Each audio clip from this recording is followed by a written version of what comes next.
ہر آن ہر لمحے تمہیں محسوس کیا اور اسے محسوس کرنے نے مجھے ہرا دیا۔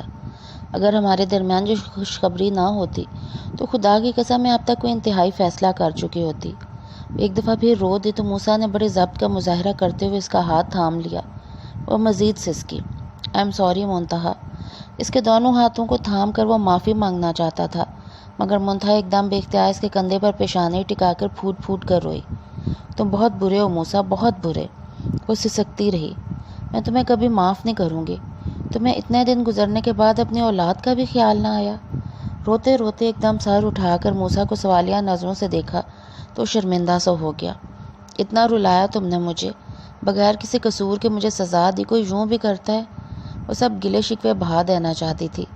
موسیٰ نے آہستگی سے اس کے گرد بازو لپیٹ کر اسے دل کھول کر رونے دیا۔ کب آئے تھے تم؟ خوب رو کر دل کی بھڑاس نکال کر سیدھی ہو کر اس کو دیکھا۔ رات گئی لوٹا تھا، تم کمرہ بند کیے سو گئی تھی، پھر میں تمہیں بے آرام کرنے کے خیال سے اماں کے پاس ہی لیٹ گیا تھا۔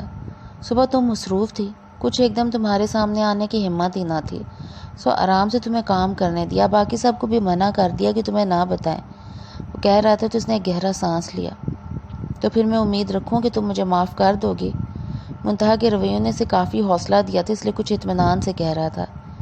ایسے کیسے اتنی جلدی معاف کر دوں؟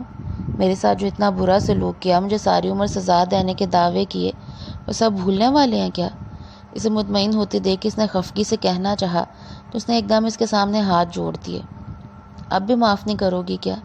بڑی سنجیدگی سے کہہ رہا تھا۔ منتہا کے ہونٹوں پر پہلی بار ایک خوبصورت سی مسکراہٹ پھیل گئی۔ نہیں، بالکل بھی نہیں۔ دونوں ہاتھوں کو جدا کرتے شرارت سے کہا تو وہ بھی مسکرا دیا۔ بڑی پیاری مہندی لگائی ہوئی ہے، بڑا گہرا رنگ ہے۔ اپنے ہاتھوں میں منتہا کے ہاتھ لے کر وہ کہہ رہا تھا۔ سوٹ کے علاوہ صرف مہندی تھی جو اس کا سنگھار ظاہر کر رہی تھی۔ ہلکی سی لپسٹک لگائی تھی وہ تو کب کی اتر بھی چکی تھی۔ منتہا جو بھی ہوا اسے بھول کر ہم ایک نئی زندگی شروع کریں گے۔ میرے دل میں بے شک تمہارے لیے کوئی بھی خاص احساسات نہیں رہے کبھی بھی، مگر اب میں کوشش کر رہا ہوں اپنی زندگی میں نہیں دل و دماغ میں بھی تمہیں جگہ دوں۔ نتاشا کا تصور تو اسی وقت ختم ہو گیا تھا جب ان لوگوں کی طرف سے انکار ہوا تھا۔ وجہ کچھ بھی صحیح، تم سے شادی کے بعد کسی اور وجود یا نام کو سوچا ہی نہیں۔ نفرت سے اسی مگر تمہیں ہی سوچا۔ تم وہ جو ایک ماہ میرے ساتھ ایبٹ آباد گزار کر آئی تو تمہاری سی ہر آن ہر لمحہ کی موجودگی نے تمہارے ہونے تمہارے وجود کا احساس دیا۔ تمہاری بہت سی خوبیاں مجھ پر آشکار ہوئیں اور شکست کا عمل شروع ہو گیا۔ یہ خوشخبری تو بس ایک آخری ضرب تھی میری خود ساختہ نا کو گرانے کے لیے۔ اب تمہارے سامنے ہو تو دل و جان سے تمہارا بننے کا اقرار کرتا ہوں۔ کہو میرا یہ اقرار قبول کرو گی نا؟ وہ پوچھ رہا تھا اور منتہا نے اقرار کے طور پر اس کے فراغ و کشادہ سینے پر سر رکھ کر گزشتہ ساری رنجشوں کو بھلا کر ایک نئی زندگی کو خوش آمدید کہنے کا پہلا قدم اٹھا لیا تھا۔ شکریہ بہت بہت، تم واقعی بہت اچھی ہو۔ مارے تشکر کی اس کی آواز بوجھل ہوگی اور اس نے والہانہ پن سے اس کے گرد دونوں بازوؤں کا حصار باندھ کر ایک قیمتی متاع کی طرح اسے خود میں سمیٹ لیا۔